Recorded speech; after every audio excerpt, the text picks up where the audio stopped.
कर्मभूभृतां ज्ञातारं विश्वतत्त्वानां वन्दे तद्गुणलब्धये।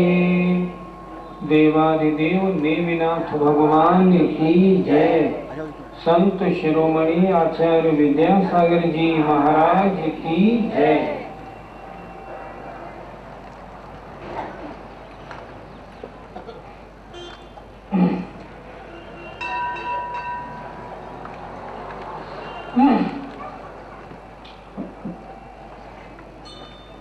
कल दोपहर में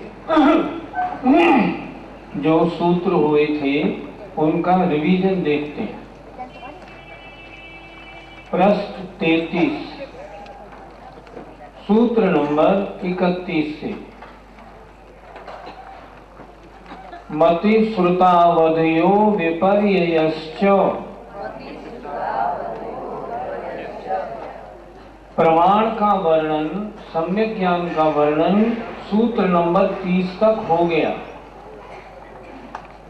अब ज्ञान जो मिथ्या होते हैं उनकी चर्चा हो रही है।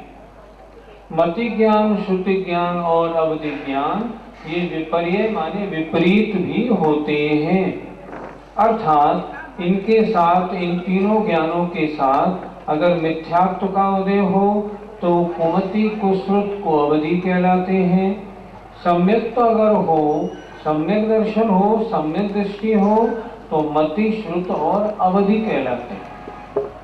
तो यहाँ कह रहे हैं मति ज्ञान, श्रुति ज्ञान और अवधि ज्ञान ये मिथ्या दर्शन के साथ में कुमति, कुश्रुत को अवधि भी कहलाते हैं।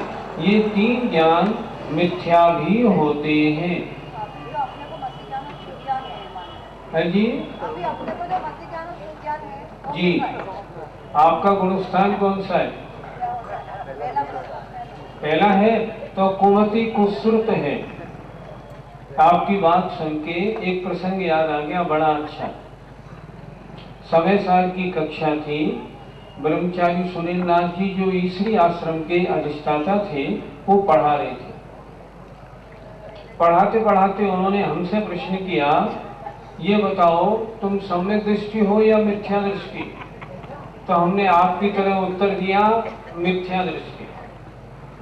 उन्होंने हमसे प्रश्न किया, एक बात बताओ, तुम्हें कोई जमीन पे लिटा दे, तुम्हारे ऊपर चढ़ के बैठ जाए, पिस्तौल तान दे और तुमसे कहे बोलो शरीर और आत्मा एक है या अलग अलग, क्या बोलोगे? हम कहेंगे भैया मारे तो मार दे, शरीर अलग आत्मा अलग। क्योंकि मार दूंगा, मार डाल भैया, पर शरीर आत्मा एक कैसे हो सकता है? तो बोले जब इतना पक्का श्रद्धान है फिर अपने को मिथ्या दृष्टि क्यों कहते हो? बहुत अच्छी तरह बोले, क्यों कहते? उन्होंने क्या लिखा, देह जीव को एक गिने बहिरातम तत्व मुधाय है।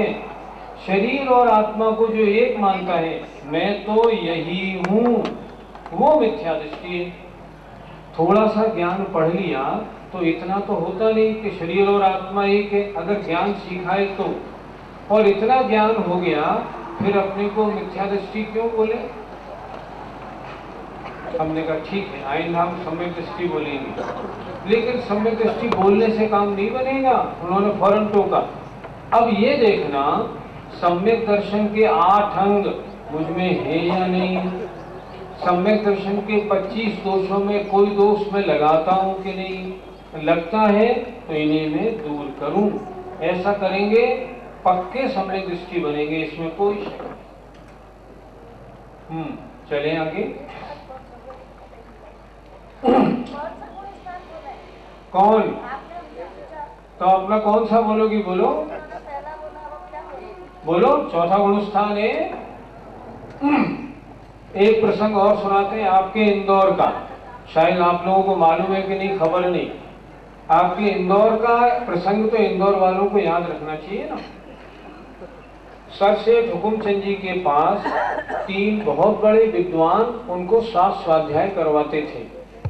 3 विद्वान थे, वंशीधर जी, दूसरे विद्वान जीवनधर जी तीसरे विद्वान लाल बहादुर शास्त्री दिल्ली वाले, 3 विद्वान उन्हें स्वाध्याय कराते थे। एक दिन प्रसंग आया, वर्तमान में 4 या 5 सम्यक दृष्टि है, 6 या 7 नहीं। सेठ हुकुमचंद जी बोले, पंडित जी दोबारा बोलो, कुछ समझ में नहीं आया। पंडित जी ने दोबारा समझाया, वर्तमान में यहाँ भरत क्षेत्र में 4 या 5 सम्यक दृष्टि है, 6 या 7 नहीं। इतना सुनना था। सर सेठ हुकुमचंद जी बोले, आपकी नगरी के मालिक पुराने, तो पंडित जी सुन लो, उन 4 या 5 में एक मैं तो हूं, अब आप हो के नहीं, ये आप जानो। कितना पक्का श्रद्धांत था उन्हें, मैं तो हूं, आप हो के नहीं, आप जानो। उन्होंने तुरंत बोल दिया। ऐसा बोलना चाहिए, तब तो काम बने। लेकिन ये भी ध्यान रखना चाहिए, दम्भ भरने से काम नहीं होता। हम तो सम्यक दृष्टि हो गए, हमें आत्मानुभव हो रहा है, हमें आत्मा दिख रही है, ऐसा कुछ नहीं होता। देखो ये तमाशा, 8 अंग पूरे हैं या नहीं, 25 दोष लग रहे हैं या नहीं, लग रहे हैं, इनको हटाऊं, मैं सम्यक दृष्टि हूं तो निर्दोष बनूं। इसमें निरंतर लगे रहना ही दर्शन विशुद्धि भावना है।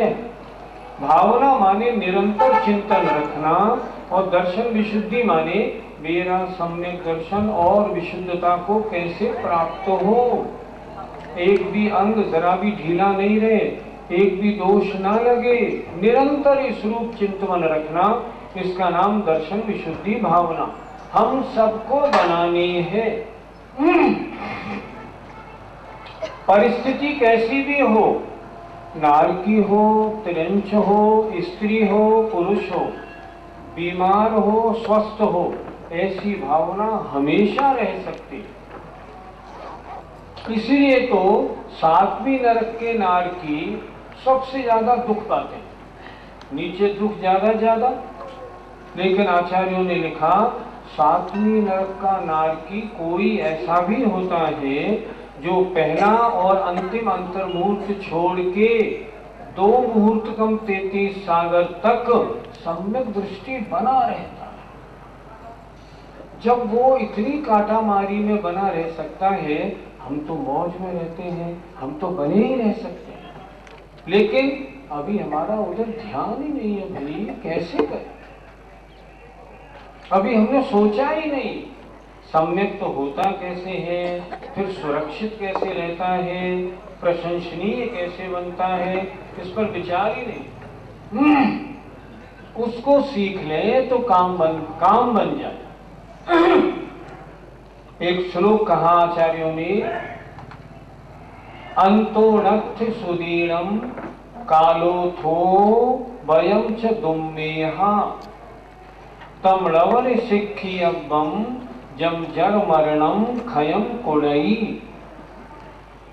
श्रुत कितना है, जिनवाणी कितनी है, बहुत, इसका कोई पार नहीं।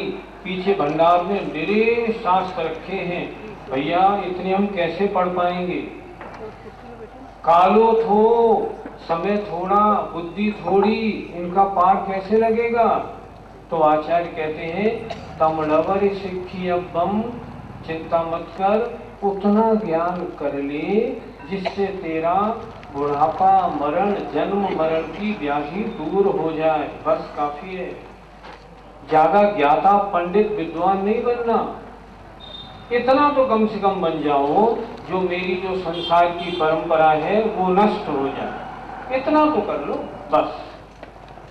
इसके लिए क्या करना, इतना अध्ययन कर लेना जो 7 तत्व 9 पदार्थों का वास्तविक श्रद्धान हो जाए। हमारी अनंत परंपरा कट गई, अब हमारा संसार कितना रह गया, अधिक से अधिक अर्ध पुद्गल परावर्तन, हम खुश हैं। नाम तो रजिस्ट्रेशन तो हो गया कि इनको मोक्ष होगा, चलो इतना ठीक। इस पर्याय का मूल उद्देश्य होना चाहिए, जैसे बने तैसे सम्यक तो प्राप्त करना है, और सम्यक तो अगर प्राप्त होगा तो व्रतों का धारण होगा ही। जो व्रतों के धारण से पीछे हटते हैं, समझना वो कहने के सम्यक दृष्टि में है ही नहीं। अगर आश्रव और बंध का सही श्रद्धा